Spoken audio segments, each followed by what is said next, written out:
Hello, uh, and welcome to my first video. My name is Mimi, and today I will be talking about something I've been thinking about for a long time. Digital art versus physical art.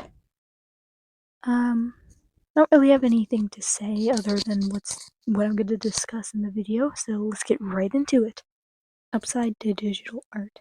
Number 1, freedom. You get a lot more freedom with digital than you do physical. Say you want a specific brush in Ibis Paint. All you gotta do is look it up on Pinterest, watch an ad, and then you have it for X amount of time. I think it's an hour. Along with other art studios, I don't really use anything other than Ibis Paint. But with physical, you need to go out and buy the thing and hope it's the thing you want. Number 2, no need to spend extra money. If you really want, you could just buy a stylus and an iPad. Sure, it would be like $500. I'm not too sure, I don't have an iPad, and I don't know how much that stuff would cost. But in one go, the iPad would cost less than all the art material you would need throughout the years and years and years of doing physical art.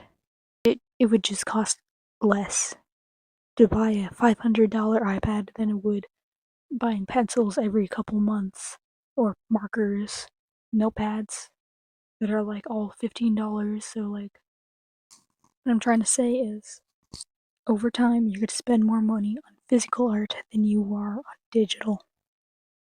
This kind of felt big enough to mention, but the undo button.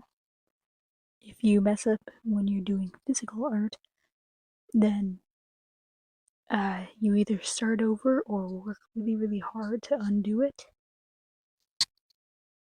Because you can't just magically gone if you're working with Sharpie or anything really, unless it's pencil. But erasers suck. And I mentioned this with number 3. Number 4, exact colors. It's so easy in digital art to go on the color wheel or scale or whatever it's called and pick the color, adjust if you need to, and if you don't like it, like I said, adjust later on. It might be a little, like, frustrating, but I'm pretty sure you could, like, select the layer, and I forget what it's called. I'll probably screen record it later and put it on screen, but you pick an option where you grab all of the drawings you have on that one layer, and then you could adjust all the color on it. Say you have the hair color on one layer, and you adjust it to be a different color than you had before. Number 5, more portable. An iPad and a stylus are much more portable than a notebook, than the pencil crayons, and the pens, and your eraser, and the pencil itself, and maybe lead if you have a mechanical pencil, or what's it called?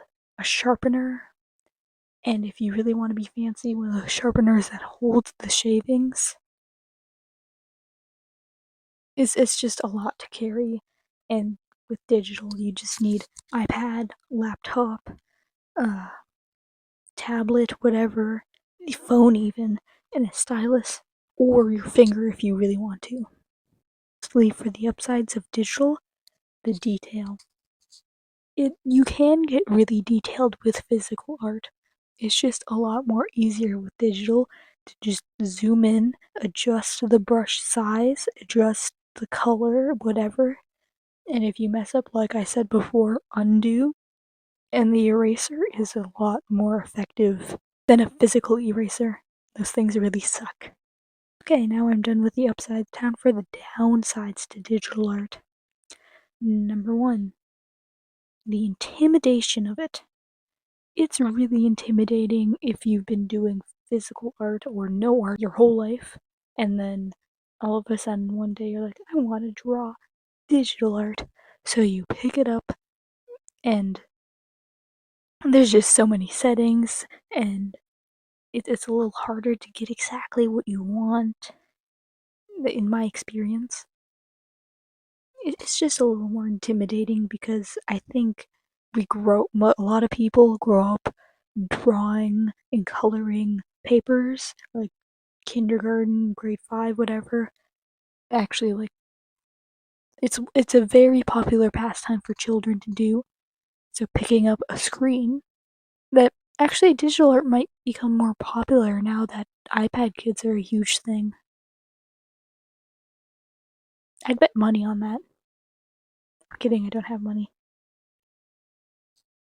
Anyways, it's just intimidating if you haven't really done anything with technology before. Number 2. I know I said the price was an upside, but it's also a downside in the short game. Say you just pick up an iPad, it's like what, 500 bucks?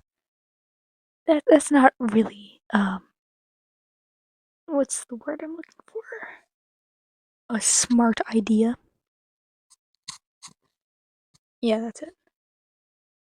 Yeah, 500 bucks like out of pocket like just that second. You could have used that to buy like what, 10 meals? 50 meals? Number 3, doesn't come as naturally. This kind of blends with the intimidation one, because a lot of the points I had for that, saying like growing up, we mostly color and like draw physically, like those Disney coloring sheets. It's just a lot more natural feeling to sit down with a paper and a pencil and just go at it than a stylus and a screen. Number 4. This one I think I also mentioned, but it's a bit harder to get exactly what you want. Now, I can't really speak much for this one because I draw not physically, digitally, only on my phone. I don't have an iPad or anything to draw other than my phone. So everything you see me draw that's digital, that's with my finger. But it's a little harder to get what you want. Okay, we're done with digital. Now it's time to talk about physical art, my personal favorite. Number 1 to the upside of physical art. More control. I feel I have more control over what I'm doing when I'm drawing physically. It just feels more easy. This also might just be a me thing. A lot of these things are opinion based. If you disagree with anything, please comment. I'd love to hear your thoughts on digital versus physical. Okay, number 2. One sketchbook costs less than an iPad. I brought this up twice already, but I'm not I'm not spending $500 on an iPad. I'd rather take the $15 notebook. Number 3, a little easier to keep safe. If you want to keep some art forever, you could like download it and save it to your Gmail or whatever. I don't really know. You could post it and like go back there if you accidentally break your phone or iPad.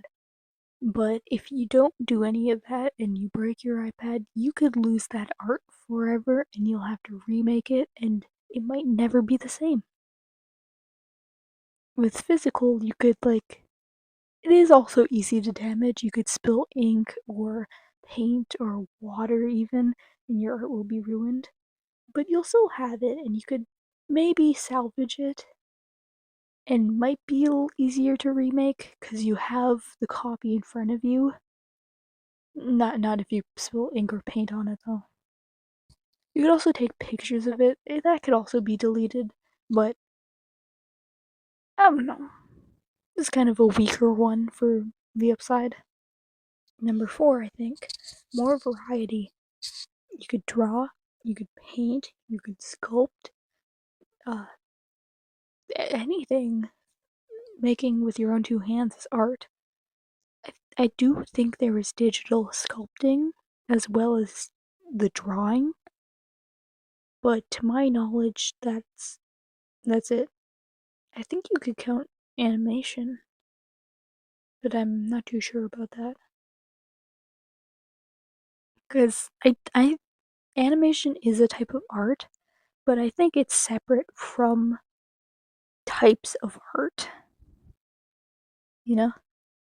Alright, now time for the downsides of physical art. Fourth time mentioning this, but this will definitely be the last. Cost over time. I won't ramble on about this one, but over time you're going to spend a lot of money on physical art. Number 2, erasers. Physical erasers suck. I haven't yet found a good one. I'm not ordering anything. I'm just gonna pick something up from my local art store. It's not really an art store, it's more of a supply store. Number 3 is kind of going off of number 2, but it's hard to find good materials. You could mix paints if you want the exact color, but if you don't really know color theory or any of that stuff, it's gonna be hard to get the exact color you want. Along with if you need a thin brush or you need a specific sized fan brush or whatever. Or if all the canvases in your stores are a little too small or a little too big for what you want. It's just hard to find the right material that you want. You may never find it if you never look further than your local stores. Number 4, I know I mentioned this kind of as an upside, but it's also a downside, I think. It sure is easy to break physical art. Say you have your favorite pencil, it's the best thing ever, and then you leave it in your bedding and you lay down and all of a sudden it's broken.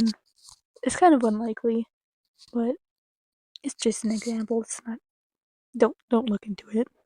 Number 5, less private. An iPad could have a password. The best you could hope for with digital is hiding it. I mean, physical, not digital. Say you're drawing anatomy or something explicit, even. It sure is easy to walk into someone's room and open a book. It's a lot harder to walk into someone's room and figure out their password. Number 5, if you don't like the outcome, you just wasted a lot of material. This hasn't happened to me, but I could see it happening where I'm like, oh, where I like put a whole lot of energy and love into an art piece and it just doesn't turn out right, and then all of a sudden my favorite pencil crayon is gone. The last thing I have for downside to physical is paper cut sad face. I don't know. I kind of wrote this in the middle of the night when I had this idea.